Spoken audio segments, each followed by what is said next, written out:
दैनिक छत्तीसगढ़ के जम्मू संगवारी भाई बहनी मन ला जय जोहार नमस्कार। दैनिक छत्तीसगढ़ चैनल देखना शुरू कर चुके हैं आप और छत्तीसगढ़ प्रदेश की आज की तमाम सभी महत्वपूर्ण बड़ी खबरों की शुरुआत एक छोटे से सब्सक्राइब के साथ। पूरे देश के साथ ही छत्तीसगढ़ में भी रामनवमी पर कई बड़े धार्मिक कार्यक्रम आयोजित किए गए। इसी कड़ी में रायपुर के VIP रोड स्थित राम मंदिर में भव्य आतिशबाजी का माहौल देखने को मिला। साथ ही ड्रोन से हनुमान जी ने दर्शन दिए अपने भक्तों को, जिसे देखने के लिए लोगों की भारी भीड़ उमड़ पड़ी। सुबह मुख्यमंत्री विष्णुदेव साय ने श्री राम मंदिर में पूजा अर्चना कर आशीर्वाद ग्रहण किया और इसी के साथ ही रायपुर के दूधाधारी और जैतू साव मठ में भगवान राम का दूध से अभिषेक कर स्वर श्रृंगार किया गया। साथ ही 1100 किलो का मालपुआ भोग यहां पर भगवान राम को लगाया गया। बिलासपुर और रायगढ़ में भी शोभा यात्राएं निकाली गई। इसके अलावा बस्तर, अंबिकापुर समेत प्रदेश भर में रामनवमी बड़े ही धूमधाम से मनाई गई। छत्तीसगढ़ के 120 गांवों को किसानों को फायदा होने वाला है, जहां 82 किलोमीटर की मुख्य नहर से 28,000 हेक्टेयर में सिंचाई होने वाली है। राजीव समौदा निस्दा डायवर्जन योजना के फेज 2 के अंतर्गत निर्माणाधीन ट्रफ और DRB कार्य के पूर्ण हो जाने से तकरीबन 28,000 हेक्टेयर में सिंचाई की सुविधा उपलब्ध होने वाली है। इस योजना के अंतर्गत 82 किलोमीटर लंबाई का मुख्य नहर प्रस्तावित है। आर पुराम ने बीते दिन निर्माणाधीन अधिकारी ने निरीक्षण किया और इस दौरान उन्होंने लगातार निरीक्षण करके गुणवत्ता की जांच की।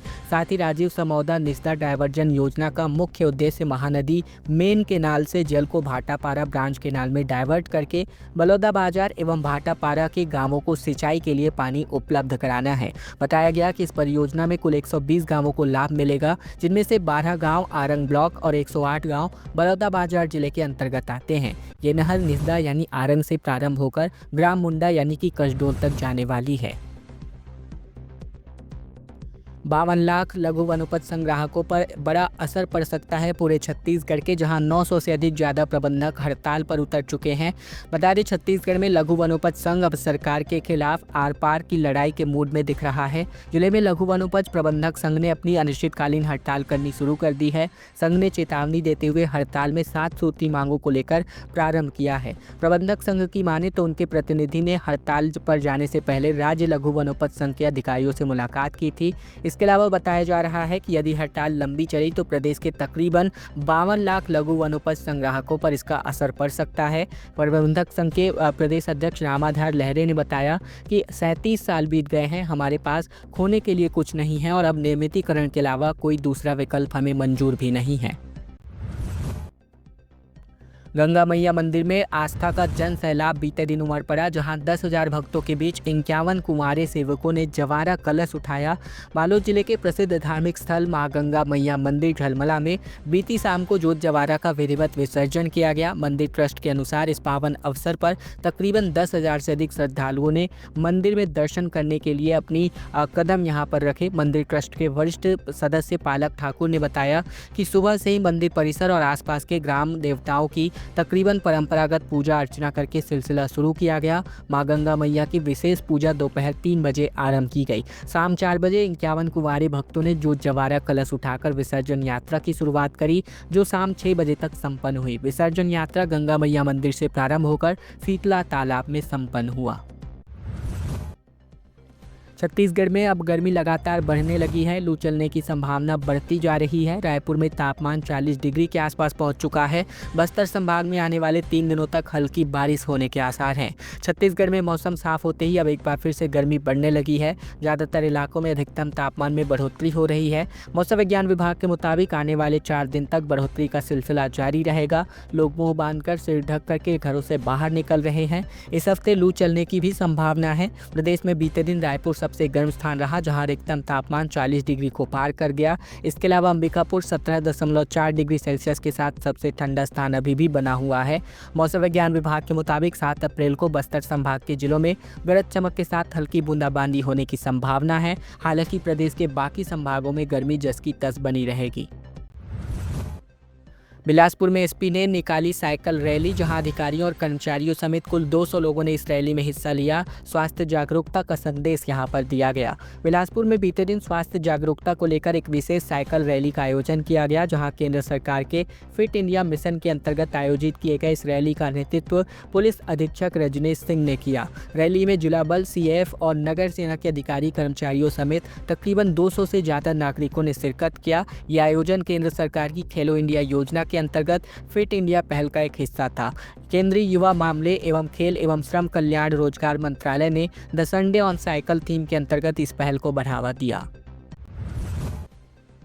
सरकारी जमीन पर 23 लोगों ने कब्जा कर रखा था, जहां बिलासपुर प्रशासन ने अवैध निर्माण पर बुलडोजरी कार्यवाही करी। बिलासपुर जिले के बिरकोना में प्रशासन ने रविवार को अवैध कब्जे पर बुलडोजर चलाया। शमशान घाट और सरकारी जमीन पर तकरीबन 23 लोगों ने अवैध कब्जा करके निर्माण करा रखा था, जिसे बुलडोजर से ध्वस्त किया गया। प्रशासन ने बिरकोना के अन्य अतिक्रमणकारियों को भी 3 दिन का नोटिस चस्पा जारी किया है। इस दौरान स्पष्ट चेतावनी दी गई है कि ये निर्धारित समय में अतिक्रमण अगर नहीं हटाया गया तो बलपूर्वक कानूनी कार्यवाही भी की जाएगी। अंगारों पर बीएड सहायक शिक्षक लगातार चलते नजर आ रहे हैं। महिला टीचर्स ने कहा कि माता सीता की तरह अग्नि परीक्षा कलयुग में देनी पड़ रही है। सरकार एडजस्टमेंट करे या फिर हमें इच्छा मृत्यु दे दे। दरअसल छत्तीसगढ़ में बर्खास्त किए गए बीएड सहायक शिक्षक पिछले तकरीबन 113 दिनों से समायोजन की मांग को लेकर आंदोलनरत हैं। बीती रात को जहां अपनी बात सरकार तक पहुंचाने के लिए शिक्षकों ने अंगारों पर चलकर प्रदर्शन किया, तो वहीं शिक्षकों ने कहा कि सरकार सेवा सुरक्षा दे या हमें इच्छा मृत्यु दे दे। इस दौरान महिला टीचर्स ने कहा कि जैसे सतयुग में अपनी सत्यता को सिद्ध करने के लिए सीता माता को अग्नि परीक्षा देनी पड़ी थी, वैसे ही आज भी हमें अंगारों पर चलकर अपनी अग्नि परीक्षा देनी पड़ रही है। इसके अलावा महिला टीचर्स ने कहा कि 113 दिनों से लगातार हम संघर्ष कर रहे हैं, लेकिन सरकार का कोई भी प्रतिनिधि हमारी सुध लेने तक नहीं आता। एक महिला शिक्षिका ने कहा कि हमारी स्थिति ऐसी हो गई है कि हम कभी भी कुछ भी गलत कदम उठा सकते हैं। 113 दिन हो गए घर से बाहर रहकर हम तूता धरना स्थल में प्रदर्शन कर रहे हैं। सरकार हमारी मांगों को लेकर अब तक फैसला तक नहीं ले पाई है। 10वीं और 12वीं की आधे से ज़्यादा कॉपियां जांच की जा चुकी है और रिजल्ट जल्द ही जारी हो सकते हैं। 26 मार्च से मूल्यांकन का कार्य शुरू हुआ है। छत्तीसगढ़ के लगातार माध्यमिक शिक्षा मंडल के द्वारा बोर्ड परीक्षाओं की उत्तर पुस्तिकाओं का मूल्यांकन कार्य बेहद तेज गति से जारी है। इस तरह देखें तो 11 दिनों में ही 10वीं की तकरीबन 53% से अधिक कॉपियाँ की जाँच की जा चुकी है। वहीं 12वीं की 68% उत्तर पुस्तिकाओं की जाँच कंप्लीट की जा चुकी है। मूल्यांकन का कार्य 17 अप्रैल तक किसी भी सूरत में पूर्ण करना है और अब इधर कॉपियां नहीं आने वाली हैं। वहीं 5वीं और 8वीं की परीक्षाएं पूर्ण होने के बाद अब मूल्यांकन करने वाले शिक्षकों की संख्या भी बढ़ चुकी है और इससे कॉपियों के जांच पे रफ्तार आ चुकी है और जल्द ही अब छत्तीसगढ़ के माध्यमिक शिक्षा मंडल के द्वारा रिजल्ट की घोषणा भी की जा सकती है। हाथियों के दल ने तहलका मचा रखा है। 10 किसानों की फसलों को रौंदकर पूरी तरह बर्बाद कर दिया गया। छत्तीसगढ़ के रायगढ़ जिले के धर्मजयगढ़ वन मंडल के अंतर्गत अलग अलग क्षेत्रों में 51 हाथियों का दल विचरण कर रहा है। ये दल बीती रात को तकरीबन 10 किसानों की फसलों को नुकसान पहुंचाया, जिसमें 4 धर्मजयगढ़ मंडल, साथ ही 4 छाल और 2 वाकारूमा रेंज के किसान हैं। धर्मजयगढ़ वन मंडल में 51 हाथियों का दल विचरण कर रहा है, जिसमें 25 नर और 47 मादा जबकि 19 शावक शामिल है। वन मंडल के अंतर्गत आप बात करें तो बायसी, क्रोधा, उंगना और सामर सिंघा में हाथियों ने दल को एक किसानों की फसल को रौंदा और इसी तरह छाल के कींदा में भी 29 हाथियों के दल विचरण कर रहा है, लगातार किसानों के फसल को नुकसान पहुंचाते हुए। रामनवमी पर पिंडरा में भव्य शोभा यात्रा निकाली गई, जहां भक्ति का जनसैलाब उमड़ पड़ा। मुस्लिम समाज ने भी स्वागत करके मानवता के नाते फूल बरसाए। पिंडरा में रामनवमी पर पर्व बड़े ही धूमधाम से मनाया गया, जिस बीच रामनवमी के दिन श्री राम मंदिर में विशेष पूजा अर्चना करी गई और इसके बाद नगरवासियों ने भव्य शोभा यात्रा निकाली। ये शोभा यात्रा पुरानी बस्ती से शुरू होकर पूरे शहर में घूमी। खास बात ये रही कि मुस्लिम समुदाय ने श्री राम की शोभा यात्रा का भव्य स्वागत किया। श्री राम भक्त परिवार पिंडरा ने एक दिन पहले ही भगवान राम की प्रतिमा को गाजे बाजे के साथ मंदिर में स्थापित किया और रामनवमी के दिन श्री राम मंदिर में विशेष पूजा अर्चना कर आयोजन किया गया। इसके बाद नगरवासियों ने एक भव्य शोभा यात्रा निकाली, जो पुरानी बस्ती से शुरू होकर पूरे शहर में घुमाई गई। और अब खबर जीपीएम जिले से, जहां केंदा घाटी में ओवरलोड ट्रक पलटने की वजह से बिलासपुर पिंडरा रोड मार्ग पर कई किलोमीटर का लंबा जाम लग गया। 3 घंटे तक यातायात व्यवस्था प्रभावित रही। बिलासपुर के पिंडरा मुख्य मार्ग पर स्थित केंदा घाटी में एक बड़ा हादसा हुआ, जहां बिलासपुर से पिंडरा की ओर आ रहे एक ओवरलोड ट्रक के चालक ने घाटी में वाहन से नियंत्रण खो दिया और इस ट्रक जो है सड़क किनारे पर पलट गया। हादसे के बाद मार्ग के दोनों तरफ वाहनों की काफ़ी लंबी कतारें लग गई। घटना की सूचना के बावजूद पुलिस और यातायात यातायात विभाग की टीम काफ़ी देर से पहुंची। इस कारण तकरीबन 3 घंटे तक जाम की स्थितियां बनी रही। बाद में जाकर जाम खोला गया। केला घाटी में खतरनाक मोड़ होने के कारण यहां आए दिन हादसे होते रहते हैं और इस समय बिलासपुर जबलपुर नेशनल हाईवे पर भी निर्माण कार्य चल रहा है। इस वजह से भी सड़क पर बड़े बड़े गड्ढे बन चुके हैं। चलते चलते ही ई रिक्शा की बैटरी चेंज किया जा सकता है। सोलर एनर्जी के 50 करोड़ के प्रोजेक्ट मुख्यमंत्री ने लॉन्च किए। सवन्नी ने क्रेडा की कुर्सी भी संभाली। रायपुर में अब ई रिक्शा का बैटरी खत्म होने पर चार्जिंग का इंतजार नहीं करना होगा। एक ऐसा स्टेशन शुरू किया जा रहा है जहां जाते ही चार्ज बैटरी या डिस्चार्ज बैटरी के बदले मिल जाएगी। फिर ई रिक्शा या फिर आगे की दूरी बिना रुके तय कर पाएगा। सोलर एनर्जी के ऐसे ही तकरीबन 50 करोड़ रुपए से भी अधिक के कार्यों का लोकार्पण और भूमि पूजन मुख्यमंत्री ने किया। इस मौके पर क्रेडा के नए चेयरमैन भूपेंद्र सवन्नी ने अपने पदभार का भी ग्रहण किया।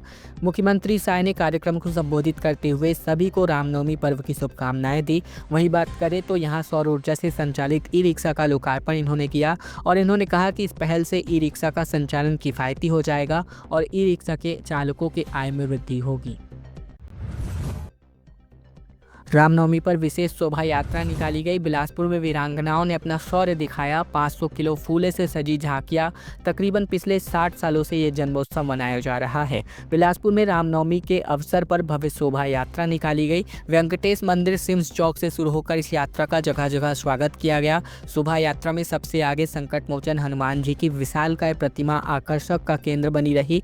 वहीं वीरांगनाओं ने अपने शौर्य का प्रदर्शन भी किया। वेंकटेश मंदिर के महंत डॉक्टर कौशलेंद्र प्रसन्नाचार्य ने बताया कि शोभा यात्रा की झांकियों को 500 किलो फूलों से और मंदिर परिसर को आकर्षक लाइटों से सजाया गया था। बता दें कि सदर बाजार स्थित तकरीबन 100 साल पुराने वेंकटेश मंदिर में राम जन्मोत्सव का आयोजन पिछले 60 सालों से इसी प्रकार भव्य रूप से किया जा रहा है। बस्तर पंडुम में विदेशी मेहमान आएंगे। दुनिया के अलग अलग देशों के राजदूत आएंगे। अगले साल सरकार बड़ा आयोजन करने वाली है। बस्तर पंडुम कार्यक्रम का अब हर साल आयोजन होने जा रहा है। ये फैसला छत्तीसगढ़ सरकार ने किया है। ये भी तय किया गया है कि दुनिया के अलग अलग देशों के मेहमान भी बस्तर बुलाए जाएंगे। अगले साल होने वाला बस्तर पंडुम विदेशी मेहमानों से सजेगा। दुनिया के अलग अलग देशों के लोगों को इस महोत्सव में लाकर बस्तर की संस्कृति और खूबसूरती के बारे में बताया जा सकेगा ताकि बस्तर की छवि बदली जा सके। भारतीय जनता पार्टी ने अपने सोशल मीडिया अकाउंट पर मुख्यमंत्री विष्णुदेव साय का एक कार्टून भी पोस्ट किया। इस कार्टून में जिक्र है कि दुनिया के अलग अलग देशों के राजदूत अगले साल पंडुम के कार्यक्रम में शामिल होंगे। रविवार को मीडिया से चर्चा के दौरान मुख्यमंत्री साय ने कहा था कि बस्तर पंडुम के आयोजन को और बड़े स्तर पर आयोजित किया जाएगा। भाजपा के 46वें स्थापना दिवस पर बिलासपुर में ध्वजारोहण कार्यक्रम आयोजित किया गया, जहां केंद्रीय मंत्री साहू ने कहा कि कार्यकर्ताओं की मेहनत से नंबर 1 पार्टी पूरे देश में बनी है। दरअसल आज भारतीय जनता पार्टी का बीते दिन 46वां स्थापना दिवस मनाया गया, जहां बिलासपुर में केंद्रीय राज्य मंत्री तोखन साहू ने जिला कार्यालय में पार्टी का ध्वज फहराया। इस मौके पर उन्होंने भाजपा को एक राष्ट्रवादी दल बताया। यह भारत को विश्व में एक मजबूत और समृद्ध राष्ट्र बनाने के लिए प्रतिबद्ध है। साहू ने कहा कि भाजपा के इतिहास को याद करते हुए इन्होंने बताया कि 6 अप्रैल 1980 को दिल्ली के कोटला मैदान में अटल बिहारी वाजपेयी की अध्यक्षता में पार्टी का गठन हुआ था और आज प्रधानमंत्री मोदी के नेतृत्व में भाजपा केंद्र में पूर्ण बहुमत से सरकार चला रही है। केंद्रीय मंत्री ने मोदी सरकार की उपलब्धियों को गिनाया और उन्होंने कहा कि राम मंदिर का भव्य निर्माण, धारा 370 की समाप्ति और वक्फ बोर्ड का अध्यादेश जैसे ऐतिहासिक फैसले मोदी सरकार ने लिए हैं। रावण के साथ जैसा हुआ वैसा नक्सलियों के साथ कर रहे पूर्व डिप्टी सीएम टीएस सिंहदेव ने कहा कि राजतंत्र की पुरानी नीति है, पहले वार्ता और फिर हथियार से मुंहतोड़ जवाब। दरअसल डिप्टी सीएम टीएस सिंहदेव, जो कि भूतपूर्व रहे, छत्तीसगढ़ में नक्सलियों के एनकाउंटर पर कहा कि पुरातन काल में प्रभु श्री राम ने जैसा रावण के साथ किया था वैसा ही सरकार अब नक्सलियों के साथ कर रही है। सिंहदेव ने कहा कि पहले शांति वार्ता की कोशिश, फिर हथियार का जवाब हथियार से देना राजतंत्र की पुरानी नीति है। श्री राम ने भी वही किया था, सरकार भी ऐसा ही कर रही है। टीएस सिंहदेव ने यह बयान 5 अप्रैल को केंद्रीय गृह मंत्री अमित शाह के छत्तीसगढ़ के बस्तर प्रवास के बाद कहा, जहां टीएस सिंहदेव ने नक्सलियों के एनकाउंटर को लेकर कहा कि ये सदियों से चली आ रही नीति है। ये आज भी सरकार की, कोई कांग्रेस की या भाजपा सरकार की नीति नहीं है। कोई भी राजतंत्र यही करता है। पुरातन में रामचंद्र जी ने भी यही किया था। बिलासपुर में धर्मांतरण का खेल लगातार बढ़ता जा रहा है, जहां सरकंडा में हिंदू संगठन 2 पादरी समेत कुल 6 पुलिस हिरासत में लिए गए हैं। दरअसल छत्तीसगढ़ के बिलासपुर में धर्मांतरण लगातार बढ़ता जा रहा है। एक बार फिर से धर्मांतरण का मामला सामने आया, जहां सरकंडा थाना क्षेत्र के अटल आवास में धर्मांतरण की शिकायत के बाद हिंदूवादी संगठन की सूचना पर पुलिस ने कार्यवाही की है। मामले में 2 पास्टर समेत तकरीबन आधा दर्जन से अधिक लोगों को हिरासत में लिया गया, जिनसे पूछताछ जारी है। जानकारी के अनुसार अटल आवास में 2 अलग-अलग स्थानों पर धर्मांतरण की गतिविधियों की शिकायत मिली थी। हिंदूवादी संगठनों का आरोप है कि भोले-भाले लोगों को लालच देकर धर्म परिवर्तन करने के लिए प्रेरित किया जा रहा है। फिलहाल सरकंडा पुलिस ने पूरे मामले को लेकर पूछताछ करी है।